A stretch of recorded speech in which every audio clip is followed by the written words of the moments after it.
is recording. Hello, today we're gonna sorry. Hey guys, this is a quick start guide for the DJI combo kit, as well as some video at the end of how the camera functions. Enjoy! Okay, today we're gonna be looking at the DJI Pocket 2 and how to set it up and how to use it, a quick start guide. So as you can see, I have the DJI Pocket in its case along with the function module right here. So I'm gonna go ahead and slide it out just like that, and I have the wrist strap set up as well. So there are 4 buttons on this. On the right side you have a joystick button, you have a record button, and 2 function buttons that do something different. The top one can be configured through the menu, which I'll go through and show you. You start by turning it on just like that, and you will see that the camera will start auto calibrating. Right now the camera is on. The screen is very small, but it is very usable and it's extremely crisp and clear. So with these function buttons here, currently it's set up so that the camera moves up very slowly and down, left and right. So what you can actually do is by swiping down, we're in the settings button, and if you swipe to the right, it goes to the function to control what this button does, what the joystick does. Currently it moves the camera up and down, but if you just do a quick press here, and if we swipe back up, we swipe back up to go back into the main, you will see that it can zoom in and zoom out from the device. We have this button here. We pressed it once and it changes the mode of it. So it goes from, currently it's on tilt lock, now it's on, must be first person view, FPV, which is first person view, follow mode, and back to tilt lock. It has 3 settings that we can control right from the device without connecting a phone to it. Down here we have a button to switch between photo mode and video mode. If we press it twice, it should auto stabilize. If we press it 3 times, 1, 2, 3, you got a selfie camera right there, just like that. There you go. Alright, so we got that working. So it's very easy. You can also change the resolution of what you're recording. So if you go ahead, oh, look at that. It did it on its own. There's a little indicator here. It's very hard to see from the camera, but it tells you what your current video resolution is at and the frame. Right now we have it at 4K 60 FPS, but if you go ahead and press that right there, you can go ahead and change the size of the resolution from 16:9 4K, 16:9 either 2K 1080p or 4K, and between 60 and 30 FPS. There's a couple of options to pick from there. So I'm going to go ahead and switch it back to 4K 60.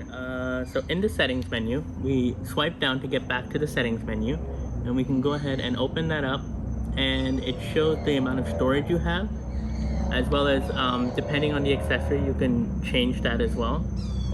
So we can swipe up and get rid of that as well. And there's different modes. You can also control the modes right from the menu by swiping that way to the left, swiping left. And so we can change between photo, video, and something really cool. In photo mode, there is another menu on the left. If you see the 3 dots, that means there's another menu that we can use. Yes, if you swipe right, you'll get into that where you can change from the different settings. And actually, when we're in the photo settings, there are additional options for the aspect ratio of the image, which is basically how it'll turn out. So YouTube videos, for instance, they really love 16:9 photos for the thumbnail. So there is an option to select it right from there, as well as 4:3 resolution, and also a timer for taking a picture. So right now we are in photo mode. There's also a panoramic mode. If you scroll up, there is a panoramic mode.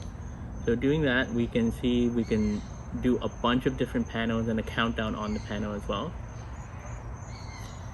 Swiping up, there are more options that are all usable through the buttons. There are other functions such as switching the selfie cam, recentering, and adding a timer, as well as the Yeah, the modes. We can also switch to modes. So everything you can do with the buttons, you can do from the menu as well. Okay, so let's talk about some of the other devices or accessories, sorry, that it comes with. So I briefly went over it in the last video, but here we have a little widescreen filter lens, and it's very simple to connect. I went ahead and turned it off. This does get hot, just to keep in mind. When you're using and recording, this device will get hot. And for us, when we record in 4K 60 FPS, it breaks the video down in 5 minutes and 47-second increments. I'm not sure why it does that, but that's the way this camera has been functioning for us. It hasn't been a problem in editing, but if you don't edit your videos and you upload right away, keep that in mind, that the videos are in 5-minute increments. So back to the lens, we can see that it's very easy to attach because it's magnetic. So right there, we now have a wider angle of everything. So as you can see, I am now wide angle, just like that. So it's very also easy. It comes off very easily. And if you shake it, you see, nothing's happening. It's still there. It feels very flimsy. I was kind of worried about it when I first tried it, but it stayed on since I've used it, just like that. There's no pressing down or anything. I'm pretty sure that it would damage the lens if you did that, but it just comes straight right up. Oh yes, and also, when you do place the lens, I'm gonna go ahead and place it again, you can see the camera is aware that it is connected. It knows that you have the wide angle lens on, which is really cool. So there's something with the magnets there. So as you can see right now, I'm gonna go ahead and turn it off in the meantime. We have this attachment here. And on the attachment, we have a gimbal connection, a headphone jack, and a place to charge it. So these are detachable. It took quite a bit of force to remove it. We were kind of worried we were breaking the gimbal when we were doing it, but we managed to do it. I'm gonna go ahead and place it in this, because it's not exactly cheap, but the way to place it in here, just so you know, down here there is a place, so when you do have this connected, just like that, there is a place for it to stick out when you do have it connected. So the way to set it is to make sure this part is facing down, not the camera side, and there is a little cutout for when you do have these connected. You don't have to keep interchanging it, sorry. And there is a place in here to place all the accessories if you want to do that. We just put everything in a nice box so we don't lose it.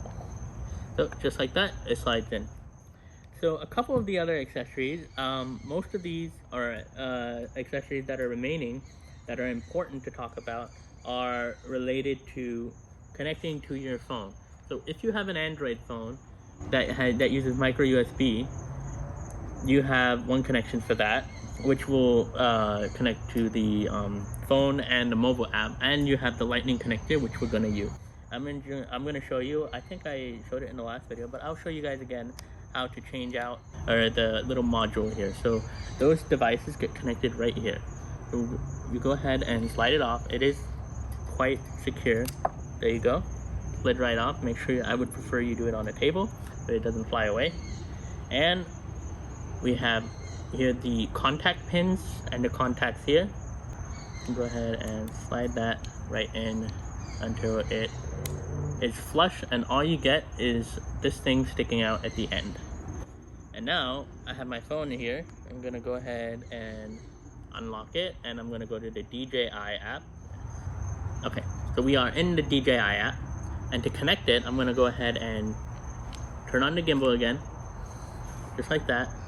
I'm gonna go ahead and connect with that right there, and it should automatically go to the menu. Correct? Did it? Alright, so we are in the menu right now. The beautiful thing about this is it's way more intuitive, I think so, because we have another gimbal by this company that uses just the mobile gimbal, and it's very, very intuitive. Everything is controlled through the app, and I feel like the app is a much better way to control the gimbal. So with this app, if I go ahead, I can see everything that I would see from the gimbal camera here of my phone. So we can change all the features there. I highly encourage you to watch other tutorials with this. It does get a little overwhelming at first when you first start the device and learn how to use it, but it gets easier and you'll have a lot of fun recording. There are tons of features in this to really have a lot of fun with the camera. There's a I know on our gimbal there's at least a very cool panorama where it can stop and freeze and take a couple pictures, and that might be coming to one of our sister channels that you guys can see. So I hope you guys enjoyed looking at that. There are a couple of other devices or accessories that we can look at, and to turn this off, you simply just pull it out, just like that. Again, I'm always afraid to put a little bit of force on this, but it has been reliable so far. Nothing has happened. So again, I'm going to go ahead and turn this off, and just like the other one, we're going to go ahead and slide that out. It's a very stiff contact. It won't come off. So in the meantime, I'm gonna go ahead and put this on so it won't get damaged. This is the plate it comes with. It's basically just a plastic cover, and it's important to keep it closed when you're not using it because you don't want dust and stuff to mess up the contacts there. So okay, again, put this right back, just like that. Boom. All right, so a couple of other devices. We have here the microphone that it comes with, and the microphone has a little poofy thing here to prevent those hard P sounds that you hear in cameras. It's there to protect against that most microphones don't really don't do well with. So it's not like just a little, it's not a band. There's essentially a little plastic clip here inside, and there's a little space for it to connect right above the microphone module, just like that. And again, very sturdy. There was a clicking sound. It's not like a hard click, very soft click, but it stays very, very stable.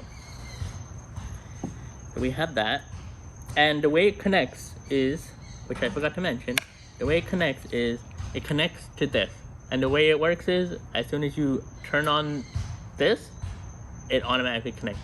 There's no calibration you have to do. There is some options in the menu if it forgets it, but for us, we haven't had an issue with that. So we have that there. And a couple of other accessories that it came with are, so this is the base plate that it came with, just a simple place to plug your phone in and charge it. And this one is similar to that, except it has a screw to put on tripods. And which I forgot to mention, the tripod is so nicely secured right there to the side. It hasn't been the best for us, but we're working with it. We're still learning, and I don't know. I just don't know what to say about this. We have other tripods, but this has been not my favorite thing about it so far. So yeah, that's basically a good quick start guide on how to get started. It's very intuitive. There are a couple of other videos out there that DJI themselves they made as a tutorial on how to use the camera module and the different buttons. So I encourage you guys to go check them out.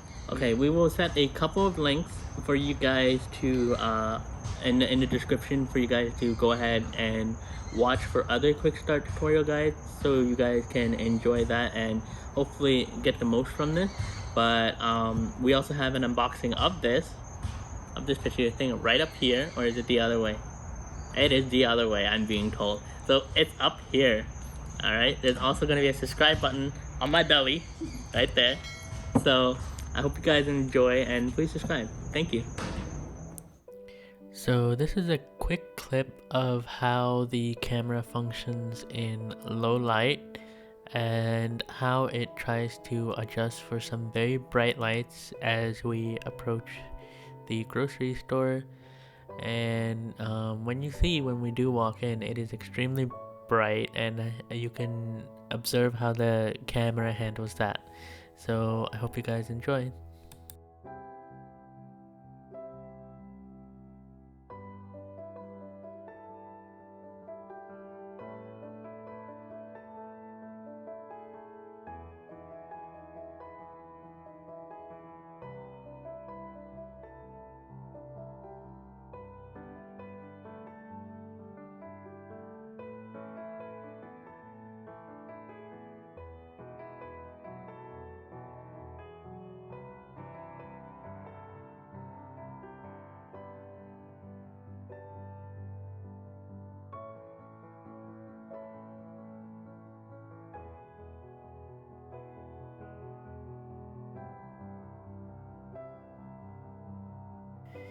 In this clip, you can see the bright colors of the fruit and how the camera reacts to all the different colors, and as well as the green colors of all the vegetables, facilitated by the fridge lights and the overhead white lights reflecting off the fruits.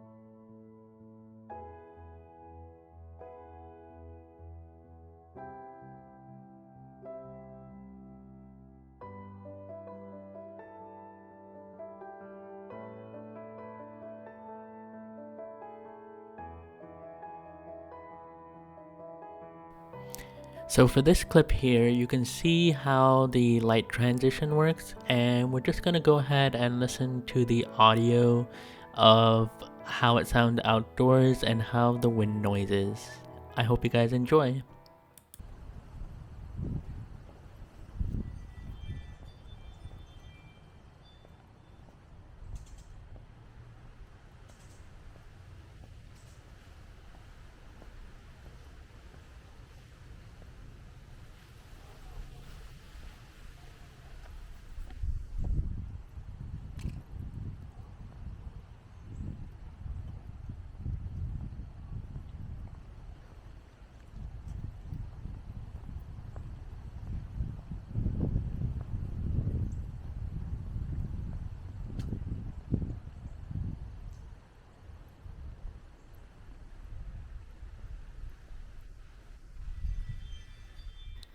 In this clip, it's simply just walking around the mall and taking a look at stuff. We will also see how the camera handles light and focusing and a noisy environment like a mall.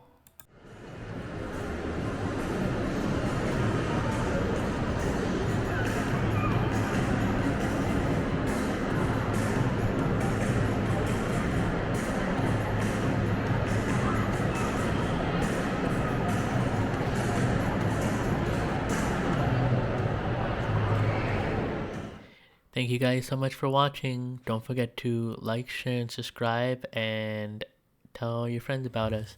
Have a great one.